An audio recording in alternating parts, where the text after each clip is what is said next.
Today, I'm going to teach you how to build a good deck in Gwent. Now, obvious question is, why should I be the one to teach you? Well, I'm known for being the person in the Gwent community who turns dream ideas into tangible decks. I create off-meta decks, I create weird meme decks, I turn the impossible to possible. That's why I feel like I'm pretty good as a teacher for you. We're going to find out though, since this is my first time trying this. So, how I'm going to teach you is by working through my own methodology and imparting that great wisdom to you. When I start to build a deck, I start from the round three, work backwards. Why do I do that? Based on how I intend to win round 3 and get my second crown piece, I will know how important things like last say is. Do I want a short or long round? How vulnerable am I to a bleed in round 2? Last say being that I get the chance to play the last card of the game, and a bleed round 2, meaning if my opponent wins round 1 and starts playing into round 2, how disruptive is that? This is going to be a more basic video, so I'm going to try to define terms when I catch myself using a Gwent term that you might not know. So let's go ahead and start about win cons, right? Winning round 3. An example of that might be Siege. You might say, John, I want to build a Siege deck. Well, you look at Siege, figure out what it does, and work backwards from there. So if I want to run Siege, I know I need Siege engines. Those are typically have cooldowns these days. So the longer the round, the more times those cooldowns will come offline or come online. You know what I mean? More often the cooldowns will expire, so I can reuse the ability, getting more points. An example of that would be Battering Ram down here. As the longer the round, more chances for this cooldown to expire, so I can get even more points beyond the initial 4, and then 3, and then a few more turns later, another 3, so on and so forth. A different example of a finisher could be Gourd. Good old Gourd. Gourd's a massive card. Doesn't really care about round length as long as you're playing a lot of spells in a short or long round. Ultimately, though, Gourd might be a card you want as a last say, because if I play Gourd and he comes down as 20 points and my opponent heat waves it, that would really suck. So instead, I really want to make sure if I'm playing Scoia'tael Gourd decks that, hey, I get to be the last person to play the card, meaning winning round 1 is important. Cool. Or maybe your deck has like a really general, not really a hard win con, but you got like a general idea of how you win round 3. It's like damage. Let's say I'm just doing like a Witcher deck with Bear Witcher and Quen. Look at, where are you, Quen, my boy? Quenny, my boy. I should just type in Quen. Might just be staring at it. All right, here we go. Like if I use Quen and Bear Witcher, it's a 14-point play. And I might say, you know what, or something like that. I think that's right. I think it's 14. Maybe 13. Something like that. Basically, I'm like, hey, look, I'm going to use Quen as like his point bomb. I got like Sawblood Totem, a Maddock. I have a bunch of damage. I don't really care about winning the round as much as disrupting my opponent's strategy. Great. Basically, a short story is figure out your win con and try to figure out what environments you're trying to produce that really make it work. Siege wants that long round. Gourd wants last say. Figure out your win con and work from there. If you have a fragile meme combo, you must avoid a round 2 bleed. Like if I'm playing Arnagad combo, right, where I get Arnagad and Succrus. Well, I really want a round 3 where all my combo pieces are in my hand. Meaning I really want to win round 1 because I don't want you to bleed me out round 2 and then I'm in a lot of trouble. Simple like that, right? Think about it like that. Now, let's just build a deck real fast. I was kind of playing around with Siege decks when I was drafting this up, so why don't we go ahead and just build a Siege deck. So step 1, I pick my win con. Win con is Siege. For leader ability, don't overthink it. If you have a particular deck idea that ties closely to a leader, great. Start working from there. If you don't, like, leader is pretty flexible. Some cards work better with leader than others. For example, Prince Anseus works really well with Shield Wall. Skellkirk has an order ability, but works really well with Inspired Zeal, so I can use it immediately. You might pair up a lot of cards with leader abilities. You don't have to. These are super flexible. I mean, look, it's like 14, 15, and 16 is the range. Swapping a card or 2 or 3 to better suit the leader ability and adjust for provision later on, it's really easy to do. This is not really the important step. In this case, I'm just going to do pincer maneuver. If it turns out I'm pretty confident in terms of drawing the cards I need, great. Then maybe with thinning and such, I'll switch over to Shield Wall or Mobilization. Who cares? Leader abilities, don't stress it. We'll do pincer maneuver because my initial thought is, hey, I need to make sure I find Siege. If I have a scenario in hand is something you can bleed out of your opponent. Bleed on me, so hey, I can get my Siege in my deck and tutor up with pincer maneuver if I'm in trouble. Or if it's in my hand and I'm getting blood, I can always get rid of it, hide it in my deck, and bring out something else. Cool. You don't need much logic, just a little bit. So if I'm playing Siege and need Siege engines, what Siege engines to pick? Well, if you've seen people play Siege, you'll know in the current meta, something like Reinforced Ballista and Normal Ballista are about the best it's going to get. If you are totally new, though, you're like, John, I don't know what it is. I don't know what the good Death Wish cards are, the good Siege Engine cards are, the good Elves are. Just put them in a deck. You can put one of everything in a deck. You can just say, you know what? I don't know what's good. We're just gonna put all the Siege Engines in. Just you put literally one copy of each one. It's fine. You can also look at other people's deck lists, see what they play. But if you don't know, test. Making a good Gwent deck is going to require testing. You can literally just go like this. In this case, though, I do know that the ballistas are very, very good in the current meta. Also, Bombardment's really good. Are you unsure if Bombardment's good or not? Put one copy in, or put two in. Again, test. And we're going to talk about what you need to do while testing in a second. But this would be like a core, right? I got Siege, I got some, where's my other Reinforced Ballista? Reinforced Ballista, and Bombardment. Great, simple package. The Warfare works really well with the Reinforced Ballista because this has resupply. Allowing me when I play Ping, Bombardment, Ping again is really good. Ping means I'm just going to deal a damage to something, or deal 2 damage. Activate its ability effectively. Cool. You got your win con. Congratulations. We've won round 3. Let's work backwards. Next, just for simple deck building, add in what I would call generally good cards. Most factions have them. Right now, Nilfgaard, for Nilfgaard decks, Blightmaker Mage Assassin is typically very good. If you are running something like Tactical Decision for Nilfgaard, you typically run 2 Mage Assassins and a Fawn, maybe the Blightmakers. Take the obvious low fruits here. So the obvious low fruit for Northern Realms is Amphibious Assault. This card's completely busted. It's by far the best card in all of Nilfgaard. Been like there for Nilfgaard, Northern Realms. You know what I mean. Psh. Best card for Northern Realms for a long time. Pop it in there. Maybe you say, you know what, John, I also want to lock. Great, you can pick one of these two. Do you care about Devotion or not? I don't know. You can test both. Because Devotion, you have to kind of look at the payoffs. The payoffs right now is basically King Foltest or Marine. These two are very good. Trial and error. King Foltest can help you get through round 1. Remember, we want a long round 3, so we probably want to win round 1. So like Foltest Dunbanner is a really strong play. Pincer Maneuver is really easy to find. We can grab Foltest from our deck. But let's talk a little bit more about that. Wait, let's just say we're going to put in the generally good cards, these two. Maybe you want to Purify, and then you can debate. And then you can say, do I want Kokodak? Do I want Peller? You know, you pick. Maybe I want some Boiling Oils. This is just good damage. Great. Warfare card. It'll synergize. Don't overthink it. Just shove in the good stuff. That's step 2. This is going to be my shoved in good stuff. Is it perfectly refined? No. Do you have to stress it yet? No. Now at this point, you have your win con, you have some good stuff. Now you have a bunch of cards left. So these cards will end up in 2 areas. One is a lot of them will end up in round 1, and some of them will end up in round 3 because we have a long round 3 coming up. That's our game plan. So what do you pick? Well, usually at this point, you want to be thinking about a second package of cards or extending the archetype. So I could say, look, I want to run more Siege Engines. I could just start smacking Siege Engines. But there aren't that many good ones. If you start playtesting, there's not much of a payoff. You can get more bombardments, but it's like a little sus. There's like a clear delineator here. Now, if I were to go to something like Death Wish, go ahead and pop over here. Death Wish monsters. If you start looking at Death Wish monsters, holy cow, there's a lot of them. You can probably make a whole Death Wish deck for both rounds and just lean into the theme hard. But if I go for, again, Siege Engines, swapped over Northern Realms, there's really not nearly as much, so I probably need a second archetype. That's right. You're going to smash another archetype into here. A couple examples come to mind. So one is, look, we do a lot of damage. So I were to just type in damage.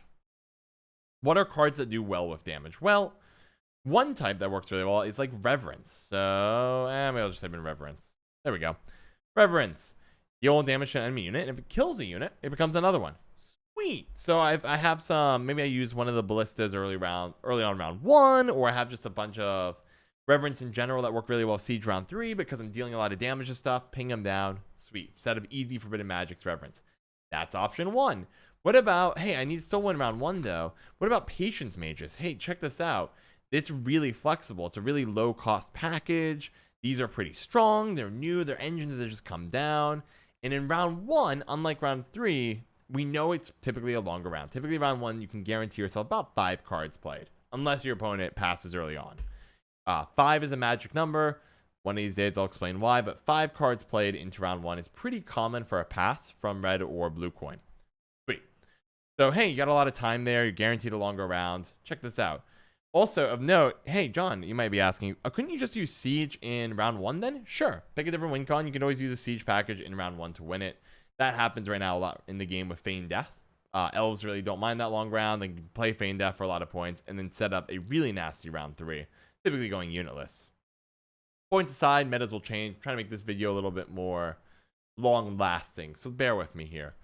Another package you could consider is like Dun Banner. Get some Dun Banners and then add in Fultus, so it just keeps pulling endless Dun Banners out of the deck. It's a lot of points if it's unanswered. And then if you do that, right, you look for something like Defender to keep him safe. Where are you, Troy? Troy, my boy. Something like Defender to keep him safe. The more you play the game, the more you'll notice these packages and archetypes you can shove together that work. Why don't we go ahead, just for fun, we'll pick Patience Mages. Do I think it's the best one of the options? I don't know. Commandos are really popular. Fultus Dun Banner is really popular. Let's do Patience Mages, though, because they're kind of cool. And so we just shove a bunch in. Are they good? You might be like, John, how do you know to shove these in? And my answer is, I don't. It doesn't matter.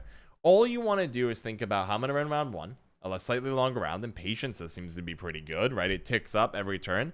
5 cards in, right? Bonard Student number 1 I play is going to be a 9 for 4 offensively. That's really awesome. And then etc, etc. You get the idea. Or maybe I start with Leticia and force them to play removal. That's awesome. 6 is a tough number to kill. There's not many like good removals that trade aggressively into this. Sweet. Just try things. As you play against more decks, try to pay attention to what cards they're pairing together and how they do. So you kind of get the idea of packages, right? You could also do something like a Blue Stripe Commando package with Fultus and Roche Merciless and Blue Stripe Scouts. It does not matter. Just kind of shove things together, but make sure there's obvious synergies. Patience Mages work really well together because they set up Adepts really strongly, and Leticia buffs all of them. You have something like Siege. Siege engines work together. Shove it together, we got this damage-oriented deck. What else works really well with Patience? Well, Patience has a huge payoff if you've seen people play it with Shani. Because you can pull, in round 3, you can use Shani to pull out a Patience Mage from your grave that already is pretty jacked up. Specifically the bronze ones. You can pull a bronze human from the grave. Sweet. Do that. Synergy, synergy, synergy. Then after you got like your round 1 kind of stuff put together, you got now at this point we have a round 3 gameplay. We have some general good stuff in round 1. How are you doing on cards and provisions? That tells you where you need to be looking. Well, we have 20 cards in the deck. We're missing 5.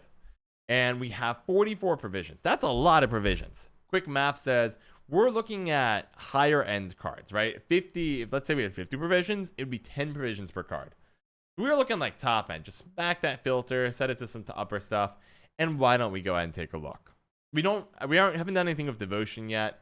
The only payoff is really Fultus. We don't have anything working with Fultus, so we can go into non-Devotion. And here's a couple choices. We say, okay, look, maybe we do our Neuromancy, because if we use our Neuromancy, I could swap my leader ability here. I also could look at something like, hey, maybe we should just lean into this damage theme, keep Pincer Maneuver, but we might end up Devotion, but without any Devotion payoff, just it's convenient. So just shove in a couple cards you think are good. We're light on golds. We have all of our interactions, so we probably want stuff that leans into our archetypes. So maybe I go, okay, you know what? We're doing damagey stuff. We're really good at disrupting engines and such. Let's lean into extra hard. If somebody gets ahead while we're setting up the early siege engines, we can smack down a Philippa. Also, Philippa is really good at securing round 1 because you play her in, everything's dead. Amazing. Great, we'll do Philippa. You know, we have all these siege engines, a lot of control of them too. Reinforced Ballista and Ballista give us some control over setup. Same with Bonard Student. Bonard Student carried over Shani round 3. We have some control there. Falibor probably isn't too hard to set up. Great, 21, and we still have tons. We have tons. What else do we want for this deck? We don't really have any tall removal. What's a good tall removal card? You know what? Heat Wave. Sure, we're not Devotion. Great. Now you're at 11 provision. You can split it anyways. This is where I usually do basic math, saying, okay, it's like 5.5 provision a piece, so it's like 6-5 or a 4-7. So let's look at the 5s and 6s. 5, 6, and 7s. Basically 6 and 7 is probably the better place to look because we're going to pick a lower one from these. These will probably be some kind of weird tech card. If you got a few extra provisions, you can do something funky. And then our 6 and 7 should be pretty good. Well, we have another Patience Mage. We could try that.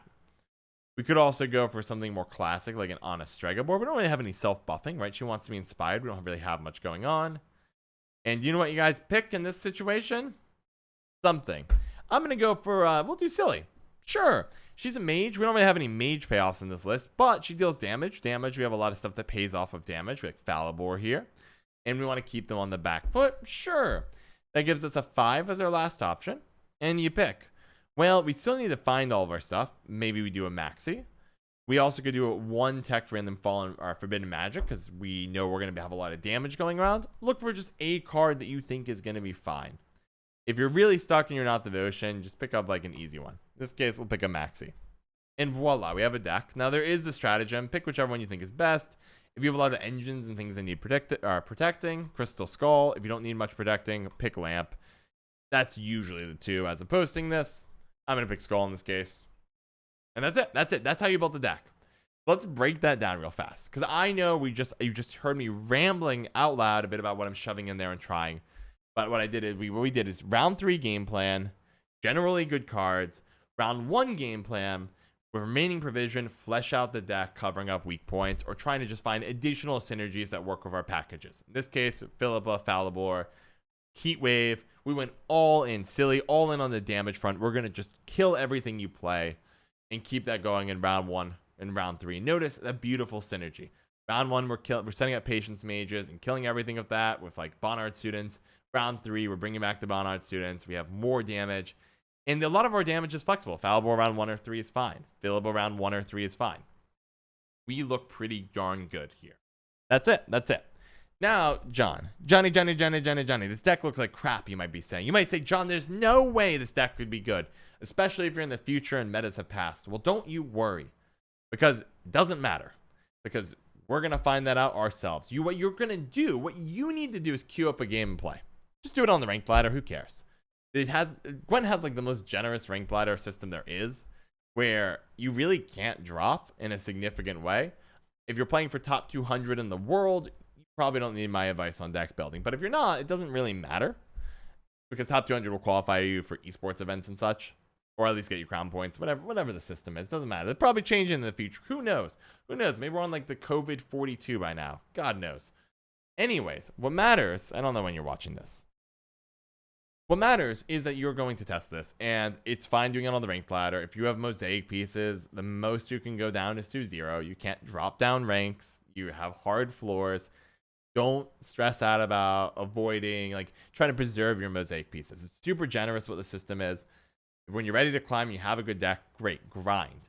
But while you don't know what to do, just play stuff, experiment. Now, play testing is not as easy as I queue up, I win or lose a game. No. Never that simple. What you need to do is ask yourself very, very, very, very, very strategic questions to force yourself to figure out what's working or not. I wrote down a couple on my notepad over here. I'm going to go read those. A couple of things. Number 1, when I'm playing, am I happy to have the card in my hand? When I'm playing, I try to pay attention to the cards I have and say, are you welcome in my hand right now? Or do I hate seeing you here? Perhaps you play a game or two and you start realizing that you've one too many Patience Mage. Maybe you say, I only need 1 student, or 1 of these students, or maybe 2 Adepts is 1 too many. Start trying to notice what you hate having in your hand. Additionally, try to pay attention to what you hate having in your deck. Sometimes you're going to run a tech card. So, for example, in this deck, I have Heatwave. And Heatwave, you might constantly have it in your deck or draw it and you just never, or maybe you have it in your deck and you never draw it, or you have it in your hand, but turns out we're in a meta where everyone's going wide. You might say, man, I really hate having Heatwave. And I really like having Philippa. Maybe you get rid of Heatwave. Try to pay attention. Doesn't matter about the power level of the card. What matters is, are you happy having it? Maybe you say, wow, I really need more board wipe and less things that kill tall units. Maybe you say, wow, I need more stuff that kills tall units and less stuff that goes wide. Maybe I need to cut Falibor and add in like Scorch. Who knows? It doesn't matter. What matters is you're trying to figure out what cards you're liking that you see and what cards you keep hating. Another example, like a real world example, this is Sparking Joy, that Maria Kondo cleaning the house concept. Identify what cards spark joy in you, are you happy to have, and what cards you see and you're like, God, I can't believe I drew you again. How dare you? How dare you show yourself in my face, or my hand and deck? How dare you? Find those cards, cut them, add in something else. You want to feel good about all the cards in your deck. And like, you might have 1 card for provision that's super niche tech that you like never want, but that's okay. 1 card that's super niche tech is fine because you just keep mulliganing it. Start seeing a lot of cards that are having problems. Ew, careful. Just replace them. No big deal. Also, when you're playing the game, do you feel like you're winning or losing all the time? If you always feel like you're losing from the moment you draw your cards, that's not a good sign. If you feel like you look at your hand, you feel safe, you feel like you have control over the round, that's a great sign. Judge your feelings. Do you feel like you're on the back foot? Do you feel really good about your hands? Cool. And try to figure out also what's working. Hey, the Siege is really doing a great job. People are having trouble answering all my engines. It feels great. Or you might say, wow, Siege is getting destroyed every time. Maybe I need to work on my round 3 win condition, or maybe I need to give Siege more protection, depending on how fixated you are on your particular win con. So like for Salamander, for example, like that's a combo deck. I'm fixated on getting Salamander. I will put whatever engine I need or package the win round 1. I don't care what it takes. So I will do whatever it takes to make that combo happen, depending on your goal, whether win by style or do something wacky, or you just win as many games as possible.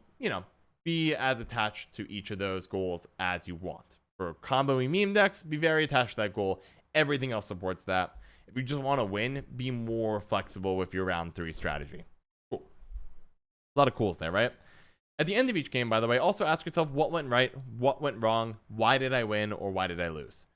Knowing that, you can help identify themes throughout game to game to game. Wow, I always really lose to a round 2 bleed, and I keep getting round 2 blood because a lot of decks like Monsters or Syndicate really like these round 2 bleeds. Well, okay, you might need a different package that's really good at defending against round 2 bleed. Maybe say, oh, I need Shani maybe works really well at the round 2 bleed, but if I can't get her, I'm in trouble. Or maybe you say, man, Siege just keeps getting bled out. I might want to keep mulliganing it and try to save my last charge of pincer maneuver to get it out of my deck. Or maybe you say, look, I just need to win round 1. Let's try Foltest Dunbanner because Patience Mages are too slow. Just try things. Just try.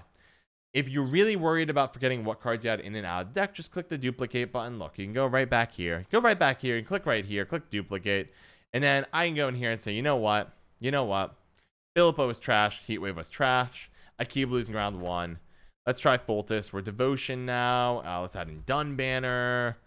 What else was trash? Let's say Leticia was trash. We obviously have a ton. So let's just cut all these. These Patience, Mages, all this. That's just garbage. We're now Devotion. So let's just change things up. And you just start adding in new cards and trying something new. Maybe Radovids because I want to protect my Foltest.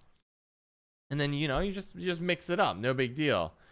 And then you say, okay, like what else? What else went well now? I probably need Toll removal. I'm Devotion, so Bloody Baron maybe qualify. Smack that Northern Realms only. Protection. We got Queen. It's just try things. Right now we're way over. But you get the idea. Try things. Gotta cut you. There's no harm in trying. But there is harm in getting too attached to any cards here. Just keep being critical of your gameplay. Keep being critical of the cards themselves. Rinse and repeat till you have a deck you like. The deck you create just has to meet your goal. So if you say, I want to win as many games as possible, you'll probably end up closer to a very meta-ish deck. So right now, that'd be Monster Relics, Line Pockets, etc. Metas will change, but there's always going to be a best deck. That is the meta. You'll probably end up close to that. If you say I want to win a style, you'll end up somewhat close to it, but you definitely don't have to be near it. I think Master of Puppets is a fun way to win right now. But it's certainly not meta. It can get punished pretty easily, particularly from Syndicate. It's really good against monsters, though. You make do with what you got. All in all, don't be afraid to try decks. Don't be afraid to try cards. I know I go through a ton of iterations in each of my decks that I publish. At the end of the day, I get to see those beautiful wins with those polished decks. But that's because I keep putting it through the grinder, losing and winning, and just constantly judging. And also, just because you won a game doesn't mean cards don't need to be changed. I can say, wow, that really worked out well. I won the game in this cool method. But man, did I hate having that card in my hand the whole time. It might have won me the game, but it sucked. So you just get rid of it. You might say, you know what, Yurden was the success story here, but I'm realizing that this is not a Yurden meta. I had to mulligan it twice. That's a lot of provision for a very niche card. Pick something else. In short, that's what I got. That's how I build decks. Round 3, general good cards. Round 1, other cards that support all that. Test. With hard criticism of my gameplay, how it went, judging every card like a very judgy old man. Rinse and repeat. That's it. If you like this video, I was very ranty. I think it was relatively organized, but it was a little ranty. Let me know down below. You like it? Did you hate it? trying to get you inside my head, for better or for worse. If you did like it, definitely give us a thumbs up. I hope if you like this, there'll be more of it. If you don't like it, there'll probably be less of it, though I probably will do some more experimenting. It's how it works. Anyways, I love all of you. Hope to see you soon, and take care. Shout out to McRandar and Ahmed Ali for all their unbelievably generous support on the Patreon.